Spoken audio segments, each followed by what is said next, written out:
Olá, profissionais da administração. Eu sou Patrícia Portales e essa é mais uma edição da série de entrevistas que antecedem a 17ª edição do Fórum Internacional da Administração.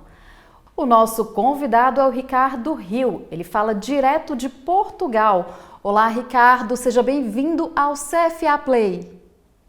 Olá, Patrícia, é um gosto estar aqui consigo e com todos aqueles que nos estão a seguir e que poderão acompanhar esta conversa num aperitivo para aquilo que serão dias muito interessantes na próxima semana do Fórum Internacional de Administração.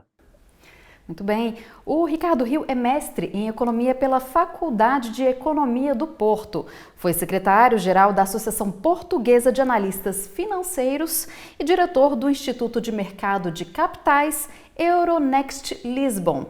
Foi docente universitário e atualmente é presidente da Câmara Municipal de Braga e presidente do Conselho Executivo da Comunidade Intermunicipal do Cávado.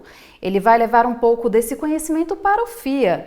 Logo na manhã do primeiro dia de palestras, o Ricardo vai falar aos participantes, abrindo o primeiro painel internacional.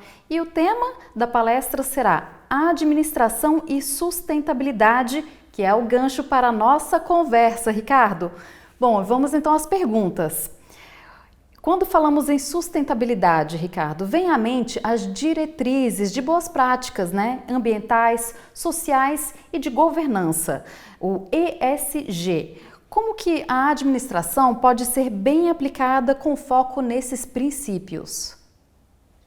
Eu diria que hoje é fundamental ter em conta todas essas dimensões e ter uma estratégia integrada para a sustentabilidade que acompanha a dimensão económica e competitiva de cada uma das empresas. Ao longo dos últimos anos havia muito foco na dimensão ambiental e olhava-se muito para as questões estritamente ambientais como sendo o principal pilar da sustentabilidade, mas obviamente que nos anos mais recentes as dimensões sociais e da boa governança acabaram por ganhar também bastante protagonismo e isso é fundamental porque cada uma delas tem, obviamente, interligações com as demais, mas tem também um valor próprio naquilo que é a afirmação dos valores de competitividade das próprias empresas. Por exemplo, do ponto de vista social, uma empresa que tenha uma abordagem mais justa para com os seus colaboradores, para com a sua comunidade, tem, obviamente, mais capacidade de atrair e de reter talento.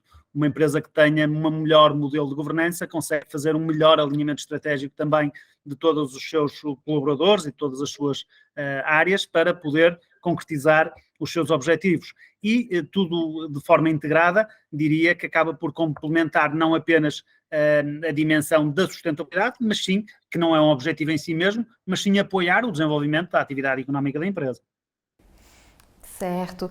E no cenário internacional, Ricardo, as organizações e a sociedade estão bem adaptadas a esses conceitos? Quer dizer, o que ainda pode ser melhorado? Há muito a melhorar, nós temos realidades muito heterogéneas, de país para país, de empresa para empresa, de setor para setor. Aquilo que nós vamos verificando é que existe uma pressão cada vez maior por parte da comunidade, no seu todo, para que as empresas adotem essas boas práticas de sustentabilidade. E as próprias empresas também vão tomando cada vez mais consciência dessa mesma necessidade. E, portanto, nós vamos olhando para as experiências internacionais e percebendo que hoje já há resultados e já há desempenhos muito melhores do que aqueles que haviam há alguns anos atrás. Agora, obviamente que ainda existe uma grande margem de progresso e, sobretudo, há que olhar para esta realidade de uma forma o mais integral possível para todas as empresas e não apenas para os grandes grupos económicos ou para aqueles que têm recursos mais disponíveis para afetar a este tipo de estratégias. E Ricardo, o senhor que prestou consultoria já para diversas corporações, no contexto socioeconômico, o senhor acredita que interfere na aplicação de políticas mais sustentáveis nas organizações? Que interfere é indiscutível. Agora, se deve ser considerado um fator de retrocesso na concretização das políticas de sustentabilidade, eu também tenho algumas reservas. Na verdade, nós, ao longo dos últimos anos, tivemos muitas circunstâncias que nos distraíram, que nos desafiaram e que nos obrigaram a prestar atenção a outros fatores. O caso concreto da pandemia Covid, o caso agora do conflito militar na Ucrânia, o processo inflacionista que existe à escala global, a crise energética, as alterações climáticas, enfim, são muitas as circunstâncias de diversa natureza que vão condicionando a atividade das empresas e a sua gestão.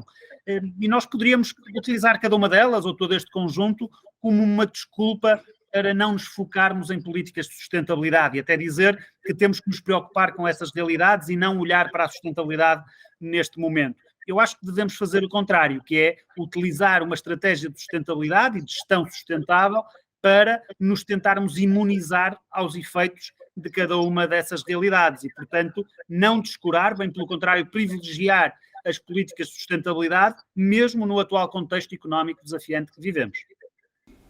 O senhor mencionou desafios globais aí, né, como a pandemia, cenário de guerra. Agora, o senhor destacaria, Ricardo, alguma tendência que tem funcionado em outros países e que pode servir de exemplo para o Brasil? Ou ações de corporações brasileiras que inspirem por aí outros países? Eu diria que, em primeiro lugar, nós temos, como dizia, realidades muito heterogéneas e a melhor forma de contribuir para o alargamento do número de empresas e da diversidade de empresas que adotam estas práticas de boa sustentabilidade é a partilha de experiências. Iniciativas como este Fórum Internacional, em que nós possamos dar a conhecer essas boas práticas e conseguir, naturalmente, replicar o mais possível esses bons exemplos. Por outro lado, há um aspecto que me parece muito importante, que é o facto de as empresas não olharem para a sustentabilidade apenas numa ótica isolada da sua realidade própria, mas se envolverem cada vez mais naquilo que são as prioridades da comunidade ou das comunidades em que estão inseridas. Eu dou um exemplo da cidade de Braga, em que ainda recentemente nós celebramos um pacto de mobilidade sustentável empresarial, em que desafiamos as principais empresas do nosso concelho para promoverem junto dos seus colaboradores práticas sustentáveis de mobilidade, estimulando a utilização dos transportes públicos, dos modos suaves, da partilha de viaturas, enfim, um conjunto de iniciativas que visam a descarbonização do concelho e que visam, obviamente, diminuir o impacto ambiental das necessidades de mobilidade de cada um dos seus trabalhadores. E isso foi muito bem sucedido e está a produzir resultados muito interessantes.